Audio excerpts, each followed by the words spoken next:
கதைகள் சேனலை பார்த்து கொண்டிருக்கும் உங்கள் அனைவருக்கும் சுமதி ஸ்ரீயின் அன்பு வணக்கம். நாளை ஏப்ரல் 17ஆம் தேதி புதன்கிழமை ராமன் நவமி.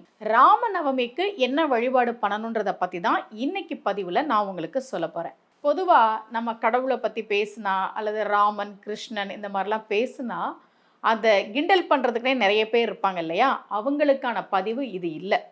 யாரெல்லாம் என்ன ஃபாலோ பண்ணுறாங்களோ, நான் சொல்கிற வழிபாடுகளை நம்பிக்கையோடு பண்ணுறாங்களோ அவங்களுக்கான பதிவு தான் இந்த பதிவு. நாளைக்கு ராமன் நவமி. வீட்டில் ராமன் படம் வச்சுருந்தீங்கன்னா, தொழில் செய்யக்கூடியவர்கள் தொழில் விருத்தி ஆகிறதுக்கு ராமர் பட்டாபிஷேகம் வாங்கி வைங்கன்னு நான் ஒரு பதிவில் சொன்னேன். வாங்கி வச்சுருக்கிறீங்களா? அந்த படம் இருந்தாலும் நீங்கள் எடுத்துக்கலாம். அல்லது வீட்டுக்கு பக்கத்தில் ராமர் கோவில் இருக்குது அப்படின்னா ராமர் கோவிலுக்கும் போய் வழிபாடு பண்ணலாம். வீட்டில் படமும் இல்லை, பக்கத்தில் ராமர் கோவிலும் இல்லை, என்ன பண்ணுறதுன்னா ராமனுக்கு உரிய மந்திரங்களை சொல்லி நீங்கள் வழிபாடு பண்ணலாம். இந்த ராம நாமம் பற்றி ரொம்ப அழகாக கம்பன் எழுதுகிறார். மும்மைசால் உலகுக்கெல்லாம் மூல மந்திரத்தை தானே தம்மையே தமர்க்கு நல்கும் தனிப்பெரும் பதத்தை தானே இம்மையே எழுமை நோய்க்கும் மருந்தினை ராமன் என்னும் செம்மைசேர் நாமம் தன்னை கண்களில் தெரிய கண்டான். ராமன் என்பது செம்மைசேர் நாமம் என்று கம்பன் எழுதுகிறார். அந்த ராமன் அவதாரம் செய்த நாள் ராமன் நவமி. ஒருவனுக்கு ஒருத்தின்னு சொல்றோம்ல, அதுதான் இன்றைக்கு மிக மிக தேவையாக இருக்கிறது. அப்படி வாழ்ந்து காட்டியவன் ராமன்.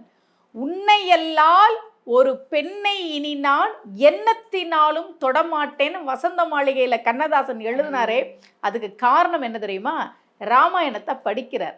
கம்பன் எழுதுறான், இந்த இப்பிறவிக்கு இரு மாதிரி சிந்தையாலும் தொடேன், உன்னை தவிர இன்னொரு பெண்ணை என் சிந்தனையாலும் தொடமாட்டேன் என்று ராமனுடைய கூற்றாக கம்பன் எழுதியதை படித்த கண்ணதாசன் வசந்த மாளிகை படத்தில் அந்த வரியை அப்படியே கொண்டு வந்து வச்சார்.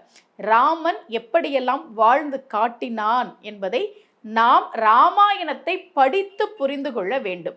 அந்த ராமன் அவதாரம் செய்த திருநாள் தான் ராம நவமி. கோவிலுக்கு போய் வழிபாடு பண்ணுங்க. வீட்டில் ராமனுடைய புகைப்படம் இருந்ததுன்னா வழிபாடு பண்ணுங்க. எப்பவுமே நாம கும்பிடுற அதே முறைதான். தீப தூபம் நெய்வேத்தியம் வச்சு உங்களுக்கு தெரிந்த ராம நாமங்களை சொல்லி வழிபாடு செய்யுங்கள்.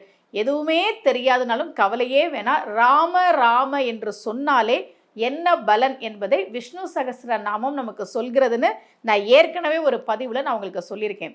ஸ்ரீ ராம ராம ராமேதி ரமே ராமே மனோரமே சகஸ்ர நாம தத்துல்யம் ராம நாம வரானனே. ராம ராம ராம என்கிற நாமத்தை சொல்லுங்கள். ராமனுடைய நாமத்தை சொல்கிற போது, ஜெபிக்கிற போது அது நமக்கு கொடுக்கக்கூடிய பலன்கள் என்பது மிகப்பெரியது. நாளை ராமன் அவதாரம் செய்த ராம நவமி. ராமனை வழிபாடு செய்யுங்கள், ராமன் நாமத்தை சொல்லுங்கள்.